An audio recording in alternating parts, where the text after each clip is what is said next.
2 muertes por disparos deja hasta el momento la jornada de protestas vivida hoy en Venezuela. Los opositores fueron reprimidos por el plan de seguridad establecido por el gobierno. Por su parte, el presidente Nicolás Maduro encabezó la concentración oficialista. Veamos.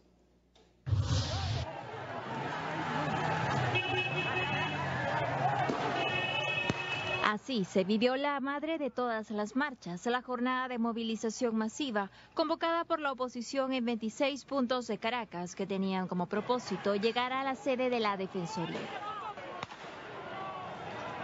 El gobierno ejecutó un plan desde temprano sitiando calles y autorizando el uso de gases lacrimógenos por parte de la Guardia Nacional Bolivariana para repeler a los manifestantes que en su mayoría se movilizaban pacíficamente. La autopista Francisco Fajardo se convirtió en un escenario de una batalla campal, por lo que un grupo de venezolanos se vio forzado a usar el puente sobre el río Guaire para huir de los gases que los efectivos les lanzaban.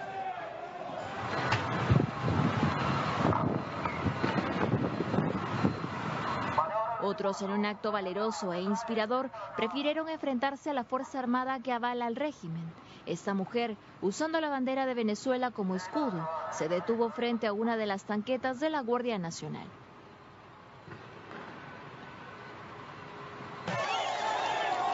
Por su parte, el chavismo se reunió con sus seguidores en la avenida Bolívar de Caracas para denunciar un supuesto plan de golpe de Estado dirigido desde el exterior.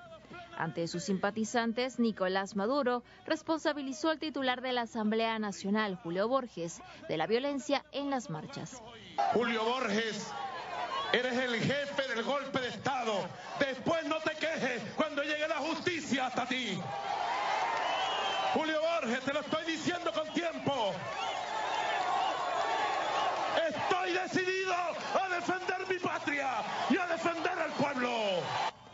En un hecho contradictorio, Maduro Moros cerró su alocución exhortando a los detractores de su gobierno al diálogo de paz, para lo cual autorizó al ministro de Educación, Elías Jagua, la canciller Delcy Rodríguez y al alcalde del municipio de Caracas, Jorge Rodríguez, a pactar un encuentro con los sectores opositores.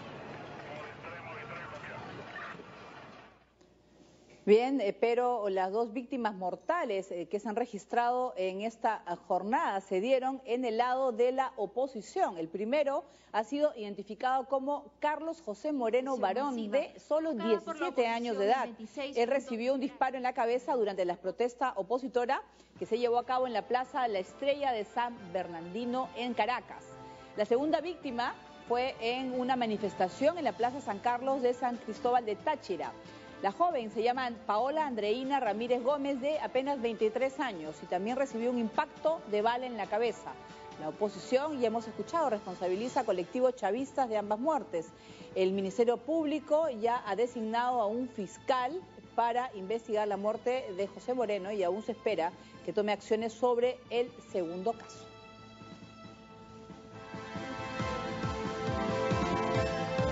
Bien, lamentablemente lo que no se querían eran estas víctimas mortales. El primero es un chico de 17 años que se encontraba en la zona de San Bernardino y hay un video en el que se ve pues cómo cae y con un disparo en la cabeza. Lamentablemente son esos colectivos chavistas, ¿no?, los responsables. Sí, de hecho las fuerzas del orden alegan que ellos no usaron armas de fuego, ¿no?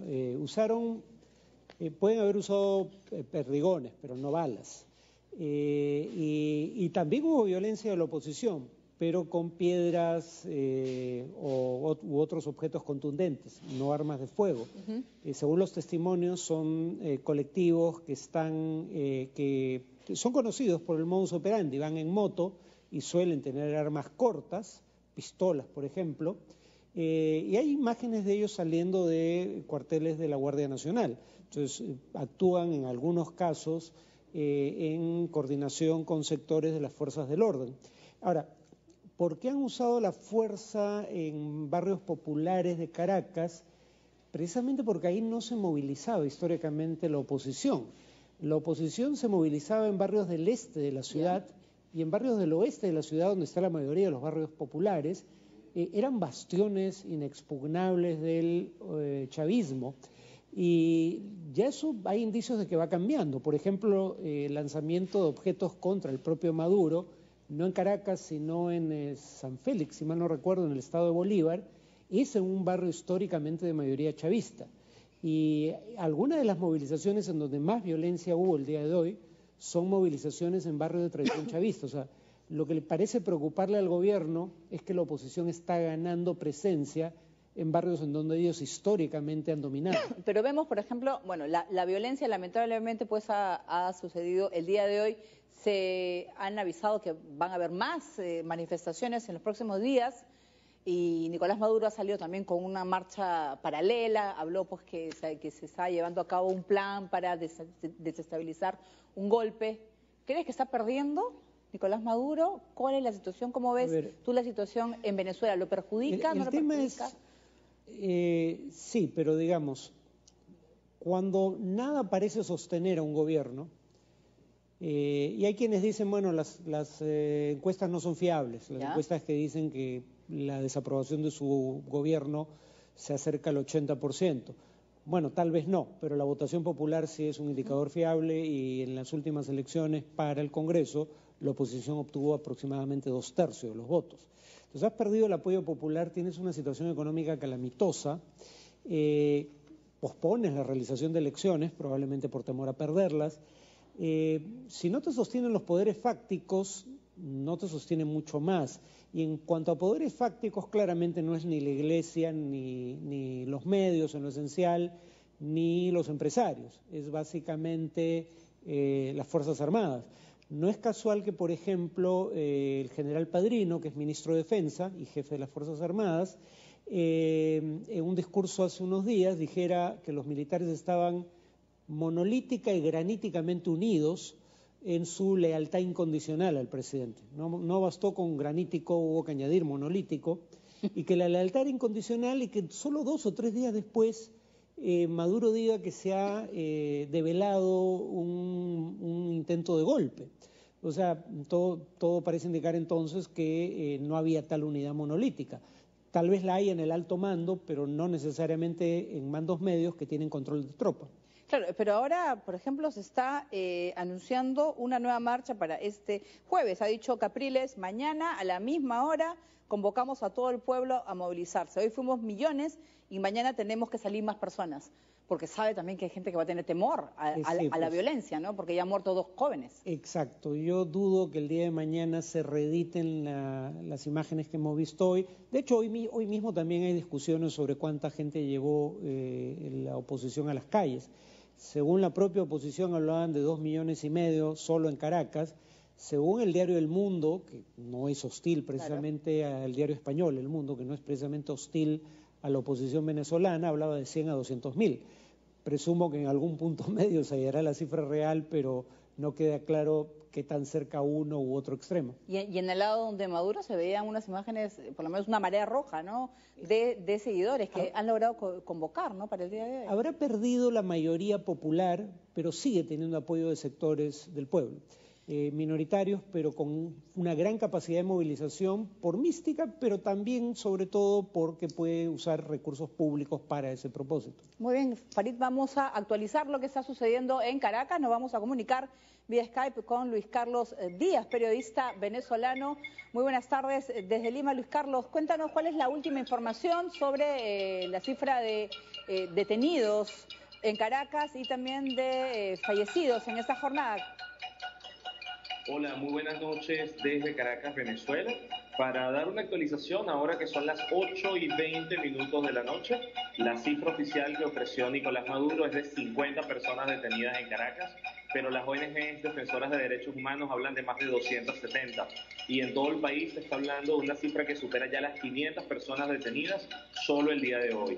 Además, 2 personas asesinadas, una de ellas Paola Martínez, que vivía en Táchira, en San Cristóbal, y que fue disparada por unos motorizados de estos grupos que son pro gobierno y que actúan con cierto margen de impunidad. Ahora ocurre algo, el día de hoy fue un día de muchísima represión, muchísimos focos. De hecho, de fondo pudiesen escuchar un cacerolazo que hay en este momento en esta zona de Caracas.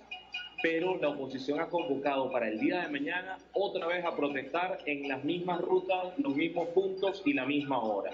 Así que es un conflicto que se mantiene. La diferencia es que el chavismo hoy trajo gente de todo el país en autobuses de órganos oficiales para concentrarlos en Caracas. Y esos autobuses ya salieron, ya se fueron.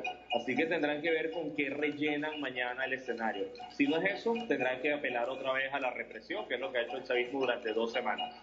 Sí, sobre el tema de los detenidos, son 270, creo que te estaba escuchando esa cifra, son jóvenes universitarios, ¿qué se sabe de ellos? No, hay perfiles totalmente Variados. amplios, porque lo que ocurre a veces es que la policía y los órganos represivos trabajan por cuotas, aunque suene feo. Terminan las protestas y recorren las calles y recogen gente que esté caminando por la acera. Se llevan personas inocentes. De hecho, ayer hablé con un defensor de derechos humanos que me decía que en la celda que él fue a visitar había 4 pordioseros que se los llevaron también en medio de la protesta. ¿Qué significa esto? Que no hay un perfil solamente de jóvenes encapuchados que protestan y tiran piedras. En realidad es personas al azar.